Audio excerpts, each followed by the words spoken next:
Hello, my name is Tina, I'm head of design of VectoriaDesigns. And we have another crafting kit for you, the Wonderland Adventures Crafting Printables Kit. This kit holds 24 journal pages in 3 sizes, 20 full papers and 15 sheets with embellishments. By the way, there are new Alice in Wonderland illustrations in this kit in the style of Sir John Tenniel, and we had them exclusively made for VectoriaDesigns. You won't find these anywhere else. Paul from the YouTube channel Paper Crafting with Paul has used these printables to make some amazing crafting projects. We're talking about a magazine holder box with a lid if you like, amazing albums that fit in the box and a small perpetual album as well. And you can learn how to make everything from scratch, but that will be in another video. On his channel, Paul shares a bunch of beautiful album tutorials, card tutorials and more. Make sure to check out his channel, the link is below. And in this video, Paul will show you the wonderful Wonderland crafts that he made with the contents of this kit. If you would like to discover some more information about this Wonderland Adventures kit in our shop, the link is below as well. And there you can see more information, how to get it, what's in it, what the price is, how it's been delivered, etc.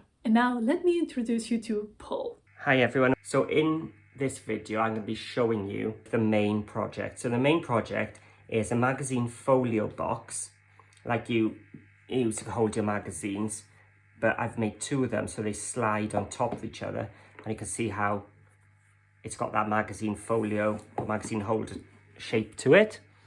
And then I'll also show you then how to make a photo album. So when you make 2 of them, you can stack both of them into the box.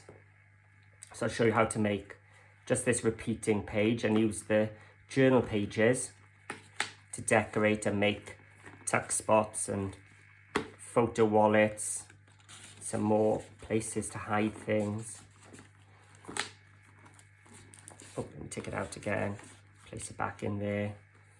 Another one here.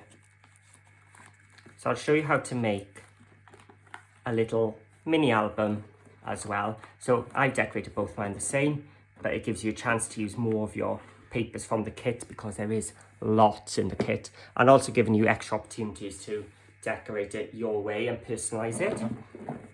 And then after this main project, I may even show you how to make this little bonus perpetual album out of the junk journal pages, just as a fun little extra, which can be made with all of the VectoriaDesign journal pages that you've got or going to have.